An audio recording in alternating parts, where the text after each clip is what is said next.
After you've finished the first stroke for pulling in towards yourself, using the 3 techniques I've shown you, we move on to the second exercise, which you'll need to submit.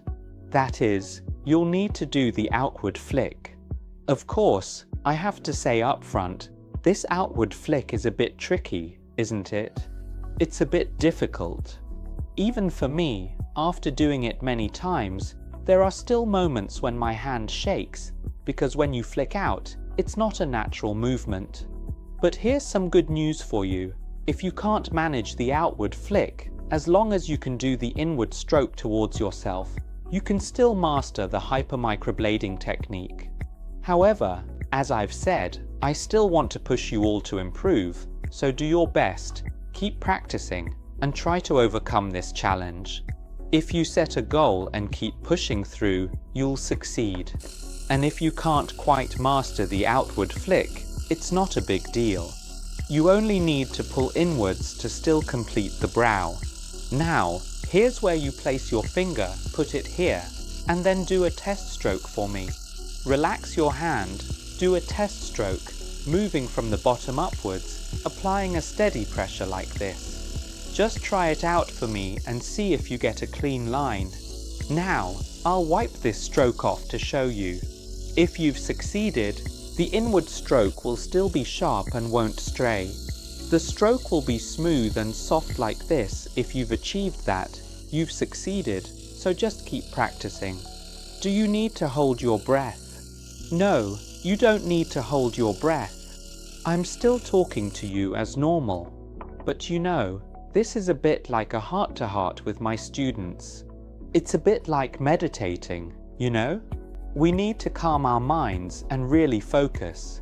When I'm demonstrating or working with clients, I still chat with them as usual, but I do it at different levels. At first, to get it right, you might need to calm yourself a bit. Be patient. I want to share with you that this set of techniques really helps us meditate a lot. It's about calming the mind, letting go of everything else. Honestly, you know, when you do that, you reach a different state. It's like, I know this is a bit off topic, but since you're all my students, I'll say it. If we can let go of our outside worries, our attachments, our desires, all those cravings, then it sweeps us along in life. So, with this discipline, what I really want to inspire in you is this. Practice it every day, focus on it, and immerse yourself in every moment, every breath. Savor each instant, each moment as you practice. Don't think of this as something you have to do just to make money.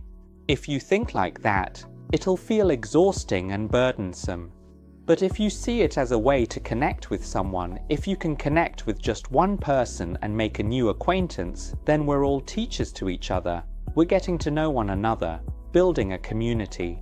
When you find that stillness, when you let go of the chaos outside and just focus on this craft, you'll see how meaningful it is. That's the inspiration I want to share with everyone.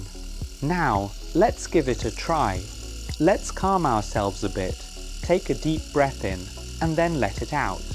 Estimate your movement first. Remember to pause slightly in the middle of the stroke this way. The color will be richer in the center, making the stroke look beautiful.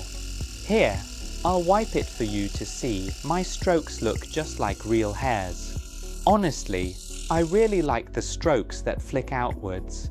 Don't try to make them perfectly straight as if you're using a ruler. There's no need for ruler straight lines. What's special about my strokes is this. When you flick outwards, there's a slight waviness, a gentle undulation. It doesn't tear. The stroke is beautiful, fine, silky, and has a bit of that waviness. This waviness actually creates an effect that looks even more like a real hair. When you pull inwards, the stroke is very straight because it's a natural movement. But when you push outwards, the stroke, though it's called a Y stroke, has a slight, gentle waviness, making it look more like a real hair. I wonder if you can see that here. But in terms of aesthetics, artistry, and color, I personally prefer the strokes with that quality. They look so real, so natural.